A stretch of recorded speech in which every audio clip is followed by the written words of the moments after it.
इस वक्त मेरी उम्र 16 साल थी। घर में कोई नहीं था। अम्मी अब्बू रिश्तेदारों के यहाँ गए हुए थे और मैं घर में अकेली थी। मैंने सोचा उस्ताद जी के आने से पहले नहा लूं, फिर आराम से बैठकर पढ़ाई करूंगी। मैं कमरे के अटैच बाथरूम में नहाने चली गई। कुछ देर बाद बाहर आई तो सामने उस्ताद जी सोफे पर बैठे मेरा इंतजार कर रहे थे। कपड़े गीले होने की वजह से मेरे प्राइवेट हिस्से साफ नजर आ रहे थे। उस्ताद जी की जैसे ही मुझ पर नजर पड़ी तो उनकी आंखें हैरत से फैल गईं, क्योंकि मैंने नीचे वाले कपड़े नहीं पहने थे। उस्ताद जी जवान आदमी थे। मैं बेध्यानी में उस्ताद जी के बराबर किताब लेकर बैठ गई। अचानक मेरी नज़र उस्ताद जी की शलवार पर पड़ी तो उभार देखकर मैं शर्मिंदा हो गई।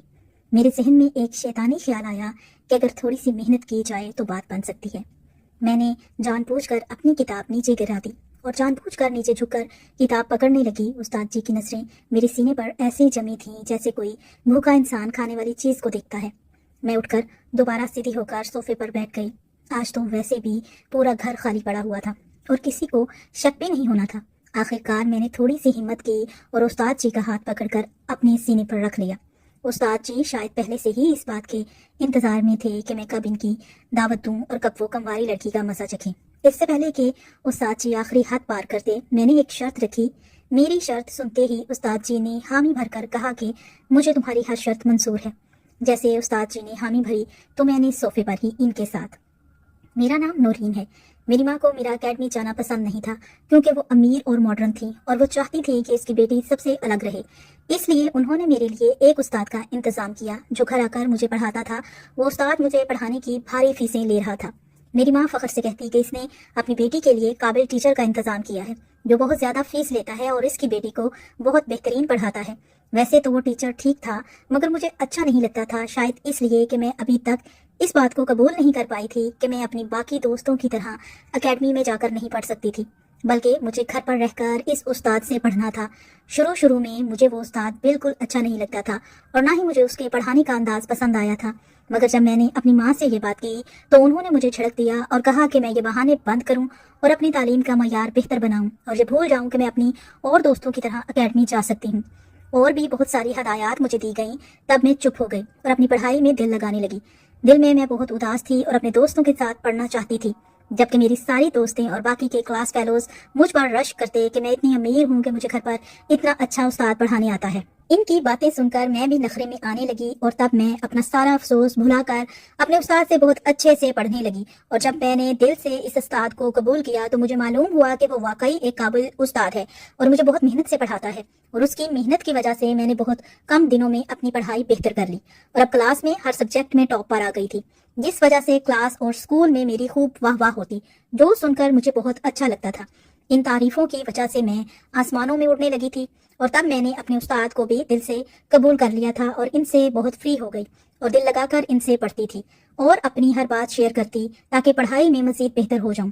इस वजह से मेरे माँ बाप भी बहुत खुश हो गए थे कि उनकी बेटी पहली पोजीशन पर रहती है और इनका नाम खूब ऊंचा कर रही है। उस्ताद की भी डिमांड बढ़ने लगी थी। उसने अपनी फीस बढ़ाने का कहा, जो मेरे माँ बाप ने बिना कोई एतराज किए इसकी डिमांड पूरी कर दी। इसके कुछ टाइम बाद इसने मेरे बाप से कहा कि वो शाम में मुझे पढ़ाने आया करेगा, क्योंकि दिन में उसके पास वक्त नहीं होता। उसकी ये बात भी मेरे माँ बाप ने मान ली थी और इनको कोई एतराज नहीं था, बल्कि किसी भी बात पर कोई एतराज नहीं करते। और अक्सर मेरे माँ बाप को रात में बाहर जाना पड़ता था, इस वजह से उन्होंने इस तरफ ज्यादा तवज्जो नहीं दी कि मैं किस तरह और कैसे पढ़ती हूँ। मैं खुश थी कि मैं पढ़ाई में बहुत अच्छी हो गई हूँ, मगर मैंने कभी सोचा भी नहीं था कि मुझे ऐसे वक्त से भी गुजरना पड़ेगा कि मैं जीने के काबिल भी नहीं रहूंगी। और कल तक जो लोग मेरे आगे पीछे घूमते थे और मुझे हसरत से देखते थे, वो बाद में मुझ पर थूकना भी पसंद नहीं करेंगे। इस शाम जब वो मुझे पढ़ाने आया तो हस्बे मामूल मेरे वालिदैन पार्टी पर जाने के लिए तैयार थे। वो तकरीबन हर शाम या फिर रात ही किसी पार्टी या किसी शादी में जाते थे और पीछे मेरे पास दाई माँ और एक मुलाजिमा छोड़ जाते। मगर इस रोज दाई माँ अपने गाँव गई हुई थी और मुलाजिमा की तबीयत खराब होने की वजह से क्वार्टर में जा चुकी थी और घर में मैं अकेली और तनहा थी। और थोड़ी देर बाद उस्ताद जी मुझे पढ़ाने के लिए आ गए। मैं थोड़ी घबरा रही थी, मैं बिल्कुल अकेली थी, मगर मेरे वालिदैन को इस बात से फर्क नहीं पड़ता था और मैं खामोशी से उस्ताद जी से पढ़ने बैठ गई। उस्ताद ने मुझे पढ़ाना शुरू किया। सबसे पहले उन्होंने मुझे नंबर हल करने को कहा, तो मैं नंबर हल करने में इतनी मसरूफ हो गई कि फिर याद भी नहीं रहा कि मैं इस घर में अकेली हूँ और वो उस्ताद भी मेरे साथ बैठा है, जो वैसे तो मेरा उस्ताद था, मगर इस वक्त उसके दिमाग पर शैतान सवार था। और फिर अचानक ही इसने मुझे अपना भयानक रूप दिखाया कि बेज़ाहिर मेहरबान नजर आने वाला शख्स हकीकत में दरिंदा था اس درندے نے مجھے اکیلا پا کر میرے ساتھ جو کیا اس کے بعد میں جینے کے قابل بھی نہ رہی۔ میں پڑھنے میں مصروف تھی تو اس نے اچانک مجھ پر حملہ کر دیا اور مجھے بھاگنے کی مہلت نہیں ملی۔ اس نے مجھے بالکل بے بس کر دیا۔ اس نے میرے جسم سے سارے کپڑے اتار دیے اور اپنی سختی کو میری ناسکی میں داخل کر دیا۔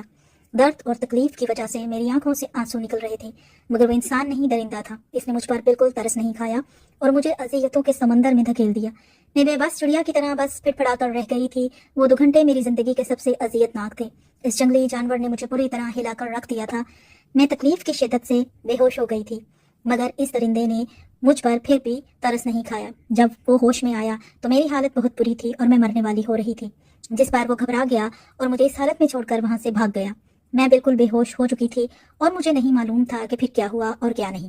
پھر جانے کتنی دیر تک میں بے ہوش پڑی رہی اور جب مجھے ہوش آیا تو میں ہسپتال کے بیڈ پر موجود تھی اور ساتھ ہی میرے والدین بیٹھے رو رہے تھے۔ پہلے تو مجھے سمجھ میں نہیں آیا کہ میں کہاں ہوں اور کیوں ہوں، مگر پھر جب دھیرے دھیرے میرے حواس جاگنے لگے تو وہ پورا منظر میری آنکھوں کے سامنے گھومنے لگا۔ میں پھر سے چیخنے چلانے لگی۔ میری حالت پر میرے والدین تڑپ رہے تھے اور مجھے پکار رہے تھے، مگر مجھے کسی کی پکار نہیں سنائی دے رہی تھی۔ میں بری طرح چیختی جا رہی تھی اور پھر بے ہوش ہو گئی تھی۔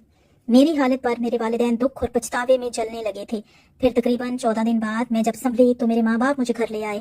اب میں پہلے کی طرح چیختی چلاتی نہیں تھی، مگر اب میں نے بولنا ہی چھوڑ دیا تھا اور اپنے والدین کی طرف تو میں بالکل بھی نہیں دیکھتی تھی۔ مجھے ان سے نفرت ہو گئی تھی۔ کاش وہ اتنے غافل اور لاپرواہ نہ ہوتے تو میرے ساتھ یہ سب نہ ہوتا۔ زندگی جینے والی لڑکی ہر چیز سے دور ہو گئی تھی۔ میں نے سب سے ملنا جلنا چھوڑ دیا تھا، یوں کمرے میں ہی پڑی رہتی تھی۔